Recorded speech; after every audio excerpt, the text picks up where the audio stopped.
कक्षा 10 का त्रिकोणमिति चैप्टर से प्रश्नावली 8.1 का 8वां क्वेश्चन देखते हैं, जिसमें आपका क्वेश्चन दिया हुआ है कि यदि कोण ए और बी न्यून कोण हो जहां कास ए बराबर कास बी, तो दिखाइए कोण ए बराबर कोण बी। तो इसके पहले सबसे पहले हम ले लेंगे एक कोण त्रिभुज, समकोण त्रिभुज।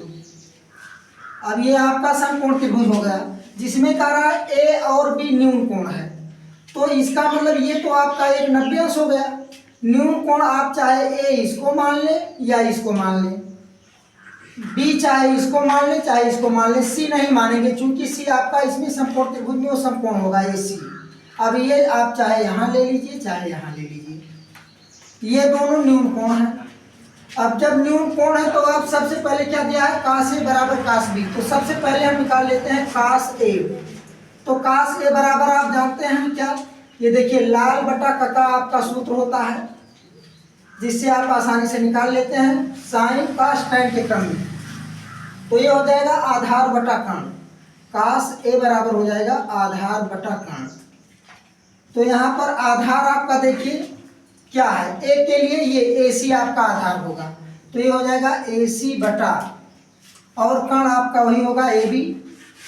तो कास ए बराबर हो गया आधार बटा कर्ण और कास बी बराबर देखिए कास बी बराबर भी होगा आधार बटा कर्ण। लेकिन देखिए बी के लिए आपका आधार ये हो जाएगा बी सी,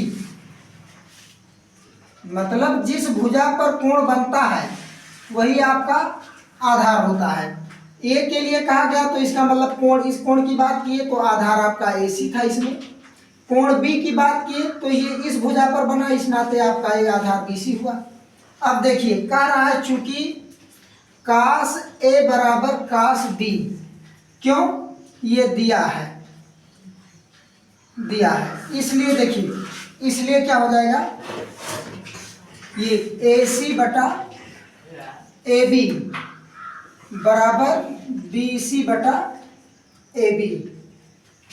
अब देखिए जब आप तुलना करेंगे कि जब ये ए बी बराबर हो गया तो ये दोनों बराबर हैं, तो क्या हो जाएगा ए सी बराबर बी सी। अब यहाँ पर देखिए ए सी ये हो गया आपका और बी सी ये हो गया। अब आप कहेंगे कि चूंकि त्रिभुज ए बी सी में ए सी बराबर बी सी, इसलिए ए सी के सामने का जो कोण बी होगा, कोण बी बराबर कोण ए सी के सामने बी सी के सामने कोण ये होगा, कोण ये, क्यों, या इसको आप लिख सकते हैं कोण ए बराबर कोण बी। चूंकि त्रिभुज में बराबर भुजाओं के सम्मुख कोण बराबर होते हैं। ये आप लोग जानते हैं कि किसी त्रिभुज में अगर दो भुजाएं बराबर हों तो उनके सम्मुख कोण या तीनों, देखिए अगर आपका समबाहु त्रिभुज होता तो क्या होता, उसमें तीनों कोण बराबर होते 60-60 अंश के। तो अगर कोई त्रिभुज है उसमें आपकी दो भुजाएं बराबर हैं दो ही, तो उनके सामने के कोण भी बराबर होंगे। यही आपको सिद्ध करना था, जो सिद्ध हो गया।